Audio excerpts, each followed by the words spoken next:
Hey, wonderful people. We appreciate all our followers on the Tea with Pius and Solomon. And we are so excited to welcome you to season 2. And today we are talking about the principles of money. We are talking about something that really matters to many of you in your heart. So brace yourself for an exciting series and questions. I know they'll be coming, raining on us, but we are here for it and we are excited. Welcome to the tea.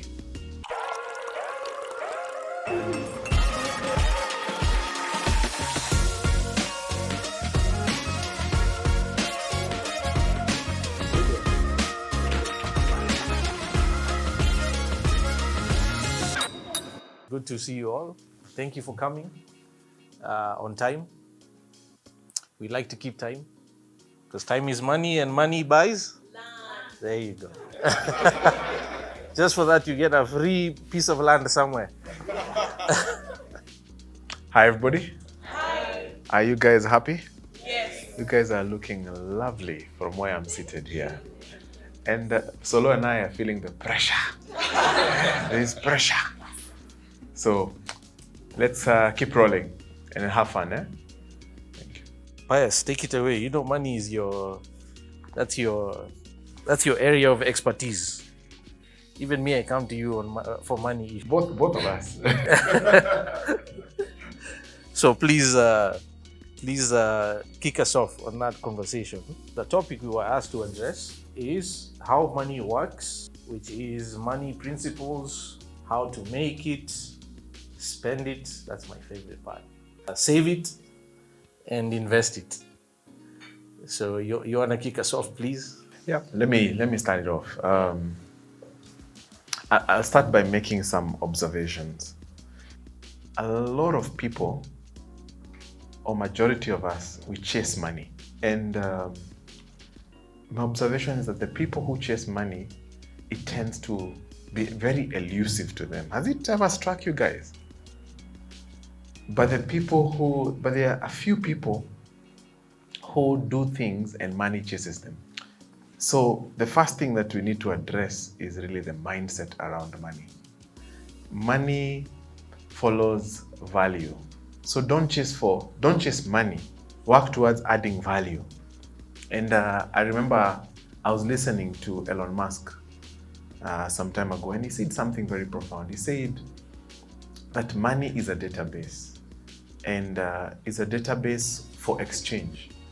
And he went ahead to explain it, and I'll put it in simple language. He said the way he sees money, it's a means to producing goods and services that solve problems for humanity. And it took me aback because majority of us, we see money as a means to pay our bills and for entertainment, right? So you see the perspective. So the first thing that we really need to address about principles of money is our mindset. How do we look at money? Do you chase money or do you chase after adding value? Choose to add value. If I add value to Solo, and Solo has given some amazing stories, I'll provoke him at some point. How he adds value. What does Goshen do? Sell land. You guys better know.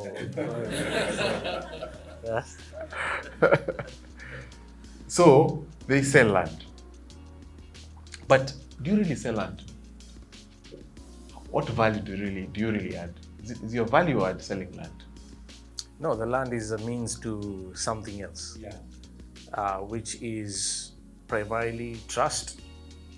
That's, we actually worked on this in the office some time ago, and we boiled it down to trust. That's really what people buy from Goshen Acquisitions in Grand Acres. It's trust. Because everyone in show is selling land in Kenya today. There's no shortage of land sellers. So why would our customers buy from us? There's something else. It's trust. It's solving of all the other land ownership problems, like dealing with accessibility, utilities, security, and that sort of thing. So the land is simply the the conduit for our engagement with the client, who are really purchasing something else. Exactly. So you really need, if you really want to make money, you need to define how you add value. All of you know Nabo, right? What business does Nabo do? I just want to hear. Yeah? Investment. Okay. We are in the business of making people wealthy. How does that sound? Who would want to be my customer? All of you. What I've just explained to you is the value that we add to people. We are not in the business of investing. Because if we invest and we don't make people wealthy, we are not adding value. Is something clicking? Yes. So first of all, for you to understand how to make money or how to position yourself so that you attract money, you need to define, what business am I in? What am I really good at? So if you're in IT and people ask you, you meet Solo, you want to provide services to him, and he's very keen to engage you, and he asks you, what do you do? I'm in IT. Do you really think Solo will remember you? No. So, one thing I'm going to challenge all of you, what business are you in? And that means you need to ask the question, what value do I add to others? I'm in the business of creating wealth for people. I'm in the business of making people wealthy. Every time I say that, people follow me. I want to give you my card. Can I call you? You know. So that's the first thing that I really wanted to address. Is that good? Solo, what do you think? Yeah, it's a great way to put it. That's a money principle, right? It's really about the money. You know, I'll share this because we have Pastor Pius with us today. I will say it's one of the big reasons Pius and I are friends in the first place, because we share that value. I may not be able to articulate things as pastorally as he does, but I believe the exact same things. Someone used to point out, it took me a while to understand, and many of us have heard this thing that money is the root of all evil. I used to think it was, because it's what I was taught. Yeah, but then when you go back and read that scripture, what it actually says is the love of money is the root of all evil. So the money is not the problem. The money is neutral. Money doesn't care. You know, it's an energy. The love of money, you know, the chasing of the money is the root of all evil. I mean, that's a staggering statement. Of all, how many is all? Like, guys, there are people in this city who can kill someone for 20,000 bob. Yeah, because the love of money. And he said something else that was even more jarring to me. And at the risk of going viral again, you know, I will share it. And there was context. And this was in the church, a church I used to attend. He said that the most, or I should say it this way, and I'm paraphrasing, the people who are most after money are usually the poorest. Yeah. Yeah. And you know, so on the face of it, you can understand why. They're trying to get out of a situation, obviously. And who wouldn't, right? Nothing wrong with that. But they have chosen the wrong way to go about it. So rather than chase the money, his point was find solutions. And it ended with him making this statement. I adopted it as one of my principles. Speaking of financial or money principles, it's that money is a reward for solving problems. End of story. That's it. If you want money, solve problems for other people. The more people you solve problems for, the more money you will attract. You actually become a magnet for money. I know people today, some I thankfully I can, you know, with a clean conscience say they are true friends of mine, and that's a grace of God. They beat money away. they have so much, they are attracting so much money, it's annoying. So there's a gentleman I met 7 years ago or so, probably in this very room. Acquaintance, we met through his girlfriend at the time, who was a regular attendee of weekly events in this room. And one day she brought this random guy with her, introduced us to him, and we had good rapport, and we'd meet randomly every so often. 4 or 5 years later, turns out he is in the finance space, offshore finance, that's Pius's world. And I pitched this gentleman for funding for my business, and it took forever, because sometimes people want to know you first. They want to know what you're about, your principles, your values. They need to feel like they trust you, because they're going to take a risk with their money, whether it's 5 shillings, whether it's $5 million. The journey is exactly the same. Okay?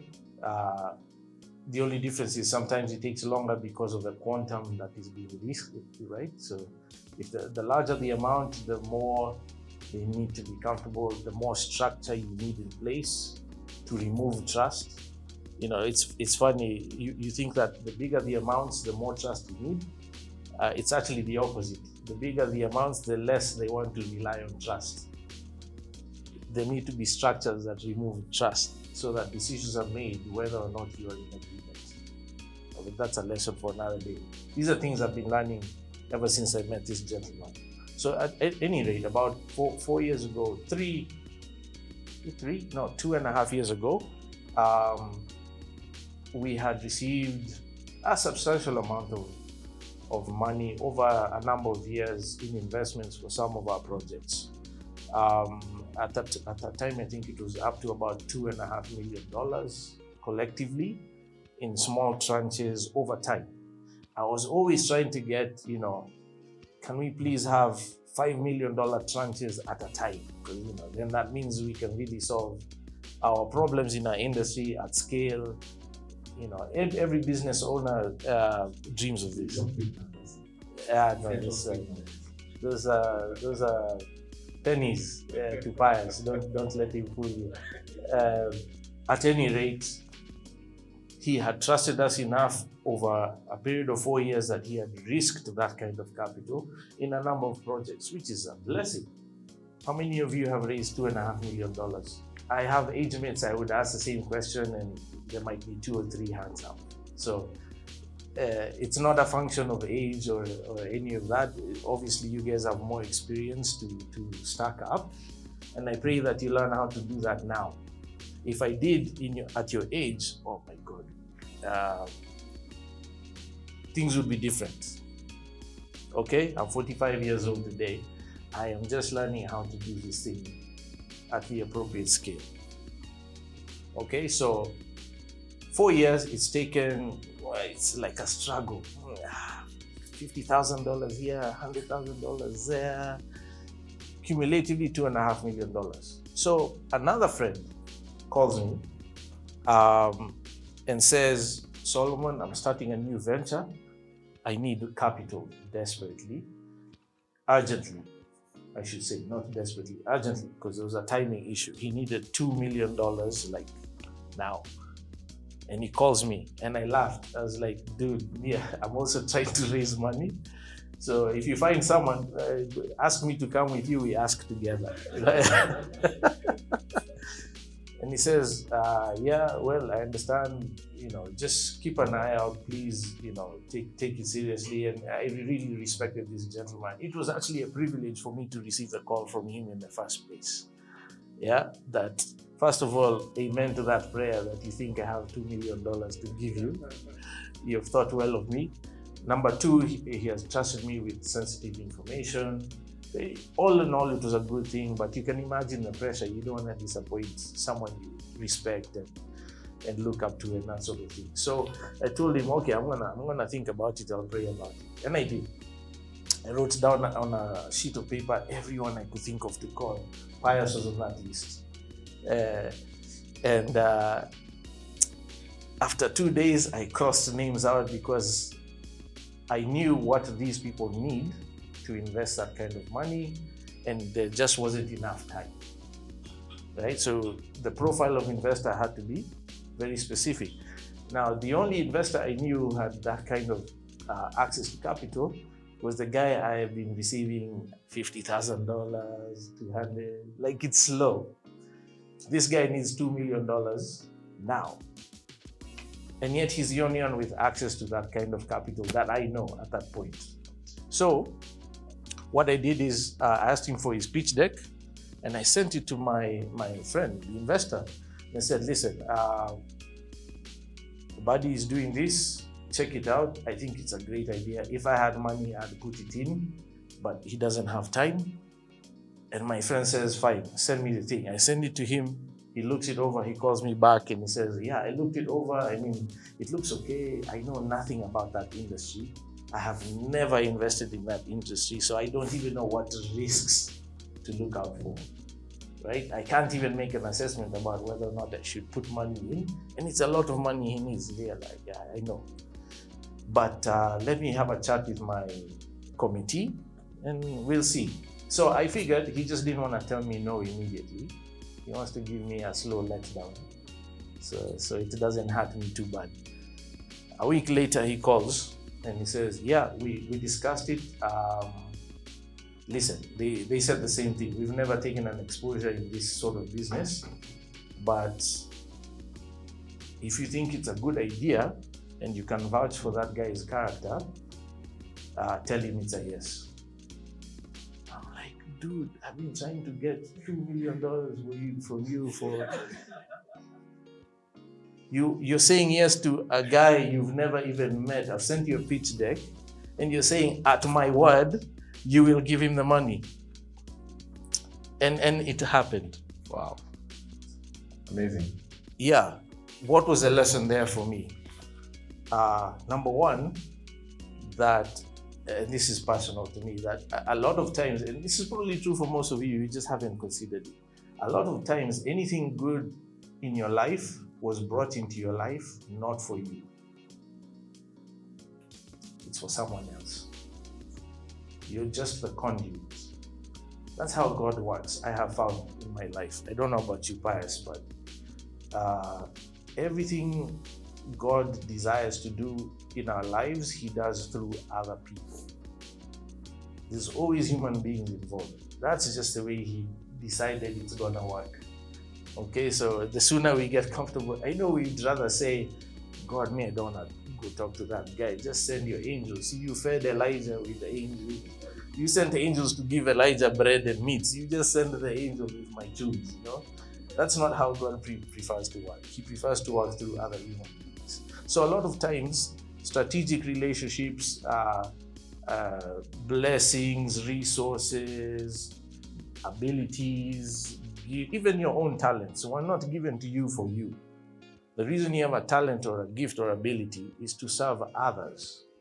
Now, in the transaction of you serving others, you get compensated because you're solving problems with a skill that you've been gifted with, right? So that was the first realization for me, that I met this guy. At that point, it was 5 years. I met this guy 5 years ago. I thought it was for me to build a capital base for my business, but it actually turns out the reason I met this gentleman was because this guy was going to need money 5 years later, because he was able to raise the money in the blink of an eye with no, personal meeting at that point. Yes. And that was the second point for me. The solutions that my friend had created in his industry was solving a large-scale problem, a really big one. He was solving problems for millions of people at a time through technology. So that created an immediate opportunity base for the investor to consider that was significantly higher than the problems I'm solving in my business. Right? So, and we do solve a serious problem, but it's difficult to solve that problem at the scale that technology does. right? And that is why he was able to attract bigger capital faster, easier than my own experience. And that just reinforces the notion that money is a reward for solving problems. And I should say that at the time he called me, he had received commitments from other investors to the tune of $10 million. I even saw the letter of commitment from the other investors. It says, I don't want to take their money because it matters to me whose money I use. I want money from a specific kind of person, values, shared values, that type of thing. He was rejecting $10 million to ask a few people to help him get just 2. I don't need 10. How many So of you? he was not chasing money. Right, he wasn't. Some of us like, what? 10, 20 kazi. Because it's on the table, right? So, and so that's a point I'm trying to make, that if you make it your focus to solve problems, money will chase you. You won't need to look for it. And therefore you avoid chasing money, which is what the point Pius was making. I hope that makes sense.